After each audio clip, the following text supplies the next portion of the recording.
In this video I'm going to discuss about the processing of tRNA। सबसे पहले यहाँ पे प्रोसेसिंग जो है tRNA की, ये प्रोकैरियोट्स में भी होती है और यूकैरियोट्स में भी होती है। अगर हम प्रोकैरियोट्स की बात करें तो यहाँ पे प्रोसेसिंग डिफरेंट है और यूकैरियोट्स में जो प्रोसेसिंग के कुछ स्टेप्स हैं ये डिफरेंट है।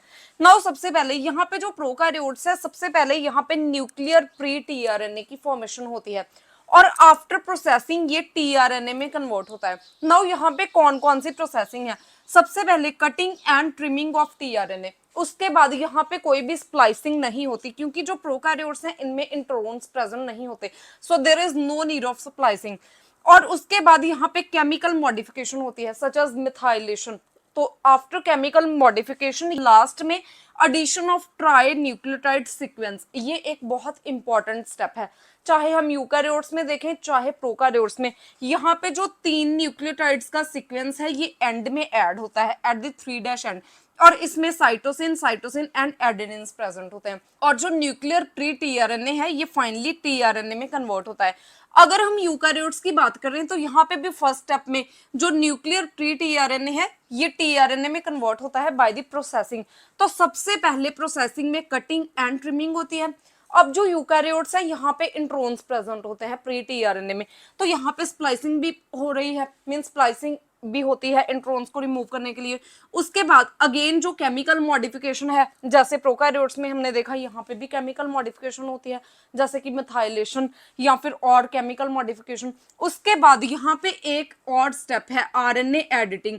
तो जो आरएनए एडिटिंग है ये यूकैरियोट्स में होता है। और फाइनली यहाँ पे जो addition of trinucleotide sequence, जिसमें कि CCA सीक्वेंस जो है ये 3' एंड में ऐड होता है tRNA के। So this is all about processing in case of prokaryotes and eukaryotes. अब हम देखेंगे प्रोसेसिंग ऑफ प्री tRNA।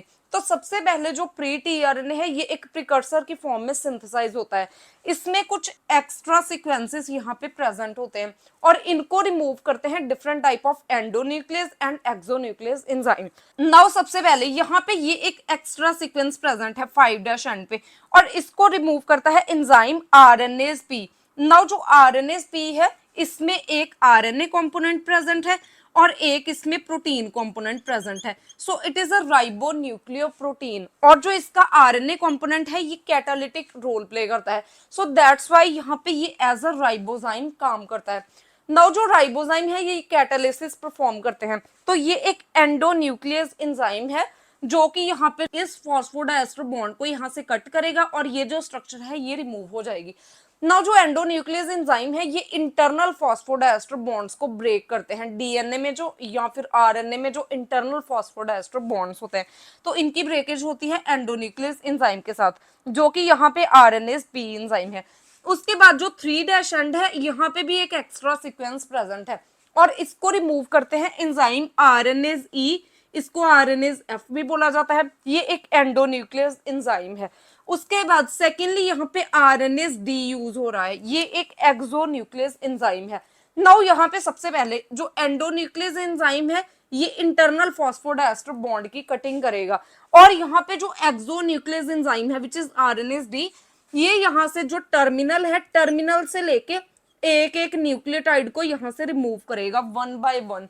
तो जो एक्सोन्यूक्लियस है ये टर्मिनल, यहाँ पे सपोज ये एक टर्मिनल है डीएनए का, तो इस टर्मिनल से 1 बाय 1 जो न्यूक्लियोटाइड्स हैं इनको न्यूक्लियोटाइड ट्राइफॉस्फेट या फिर न्यूक्लियोटाइड मोनोफॉस्फेट की फॉर्म में यहाँ से रिमूव करता जाएगा। और जो एंडोन्यूक्लियस है ये सेंटर से यहाँ पे एक फॉस्फोडाइएस्टर बॉन्ड को इस तरीके से ब्रेक करता है। उसके बाद जब ये दोनों सीक्वेंसेस रिमूव हो जाएंगे तो इस तरीके की स्ट्रक्चर बनेगी। अब यहाँ पे कोई भी एक्स्ट्रा सीक्वेंस प्रेजेंट नहीं है। Now at the final step of processing यहाँ पे जो है ये ट्राई न्यूक्लियोटाइड सीक्वेंस ऐड होगा। इसमें क्या है, साइटोसिन एंड एडेनिन प्रेजेंट है। ये एक स्पेशलिटी है tRNA की। हमने mRNA देखा, rRNA में देखा, वहां पे कोई भी इस तरीके का ट्राई न्यूक्लियोटाइड सीक्वेंस ऐड नहीं होता, लेकिन इन केस ऑफ tRNA यहाँ पे जो एंड है जो कि 3' एंड है इसमें एक ट्राई न्यूक्लियोटाइड सीक्वेंस ऐड होता है, both in case of prokaryotes and in case of eukaryotes. Now अब हम लास्ट में डिस्कस करेंगे about the splicing of pre tRNA in case of eukaryotes. Now जो यूकैरियोट्स हैं इनमें जब स्प्लाइसिंग होती है तो यहाँ पे simply ligation reaction and cleavage reactions होती हैं।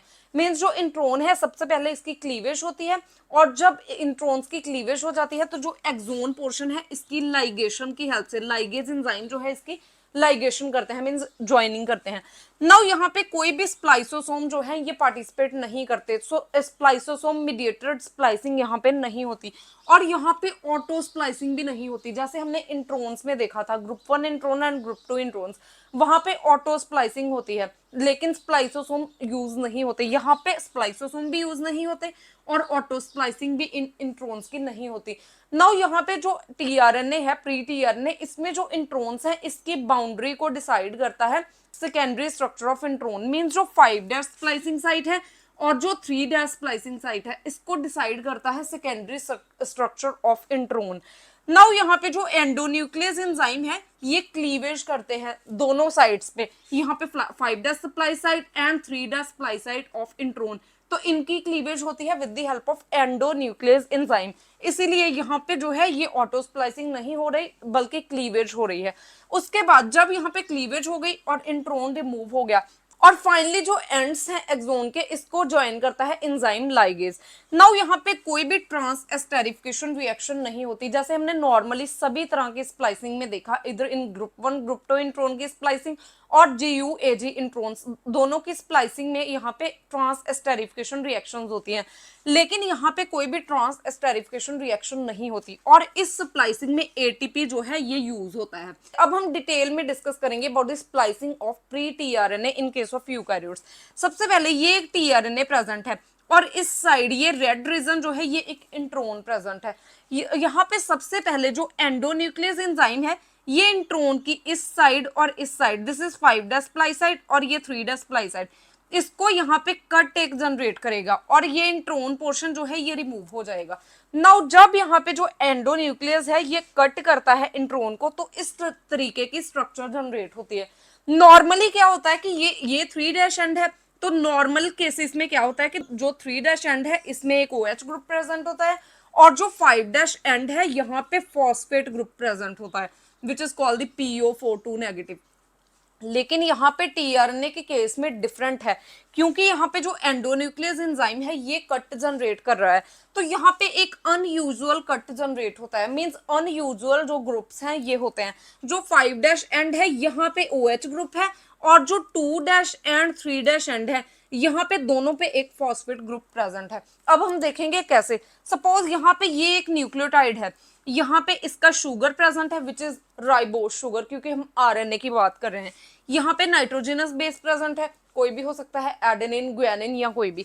उसके बाद यहाँ पे इस रीजन में एक फॉस्फेट ग्रुप प्रेजेंट है which is called the 5' phosphate group, और ये जो 2' OH ग्रुप है और जो 3' OH ग्रुप है, नाउ जो 3' OH है इसके साथ एक फॉस्फेट प्रेजेंट है, लेकिन क्योंकि यहाँ पे जो एंडोन्यूक्लियस एंजाइम है ये जो 2' OH ग्रुप है इसको अटैकिंग ग्रुप की फॉर्म में चेंज करता है, तो इससे क्या होता है कि जो 2' OH ग्रुप है ये भी फॉस्फेट के साथ यहाँ पे बॉन्ड शेयर करता है, तो यहाँ पे 2' एंड 3' फॉस्फेट कंडीशन, ये कंडीशन डेवलप होती है, तो इसीलिए यहाँ पे 2' एंड 3' फॉस्फेट ग्रुप प्रेजेंट है।